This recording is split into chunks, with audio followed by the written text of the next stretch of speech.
নমস্কার। অনেকে জানতে চেয়েছেন যে তার ডিফেন্ডেন্টের ডিফেন্স টাক আউট হয়ে গেছে। ডিফেন্ডেন্টের ডিফেন্স টাক আউট হয়ে যাওয়ার পরে মিন্স প্রফিট চাওয়া যাবে কি না। দেখুন, আপনি যখন অ্যাফিডেভিট ইন চিফ ফাইল করবেন, সেই চিপে লেখাই থাকে প্রেয়ার পোর্শনে যে আপনারা কি চাইছেন, prayer in terms of the plant বা প্লেন্টে যা লেখা আছে সেটাই চাইছি, এফিডেভিট চিপেরা লিখতে হয়।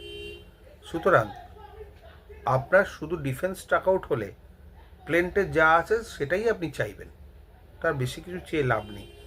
প্লেন্টের বাইরে কিছু হবে না।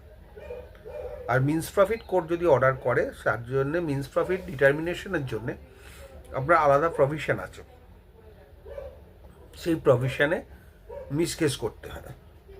সেইখানে জিতলে তবেই আপনি মিন্স প্রফিটের টাকাটা পাবেন। এই হচ্ছে প্রসিজিওর। সুতরাং ডিফেন্স টাক আউট হলেও আপনি মিন্স প্রফিট পাবেন, না হলেও পাবেন। আপনার অ্যাফিডেভিট চিপে যেটা হবে প্লেন্টের রেপ্লিকা বলে, অ্যাফিডেভিট চিপকে বলে প্লেন্টের রেপ্লিকা। প্লেন্টে যা লেখা আছে সেটাকে আপনার এফিডেভিট চিপে কনভার্ট হয়ে যায় এবং এফিডেভিট ফরম্যাটে যায়, এবং সেইটাই আপনাকে প্রেয়ারটাও এফিডেভিট ফরম্যাটেই চাইতে হবে।